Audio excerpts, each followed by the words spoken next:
வணக்கம். கடன் பிரச்சனை மற்றும் எதிரிகள் தொந்தரவு தீர இதை செய்ய வேண்டும்.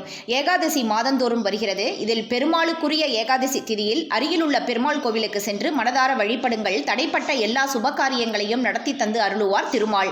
திருமால் கோவில்களில் யார் ஒருவர் துளசி செடிக்கு தண்ணீர் ஊற்றி வளர்த்து வருகிறாரோ அவருக்கு அஸ்வமேத யாகம் செய்த பலன் கிடைக்கும். நம்முடைய வாழ்வில் இழந்த பொருள்களை மீட்டெடுப்பதற்கும் தினந்தோறும் நரசிம்ம மந்திரத்தை மன அமைதியுடன் சொல்ல வேண்டும். நரசிம்மரை தொடர்ந்து வழிபடுவதால் பில்லி, சூனியம், செய்வினை, எதிரிகளால் தொந்தரவு போன்ற பிரச்சனை இருந்து காப்பார். சந்தி பொழுதில் சுவாதி நட்சத்திரத்தில் தோன்றிய நரசிம்மரை தொடர்ந்து 9 சுவாதி நட்சத்திர தினத்தன்று பூஜித்து வந்தால் கடன்கள், நோய்கள், திருமண தடை நீங்கும். நரசிம்மரை வழிபடுவதால் ஆனந்தமான வாழ்வும் வளமான வாழ்க்கையும் பெறலாம்.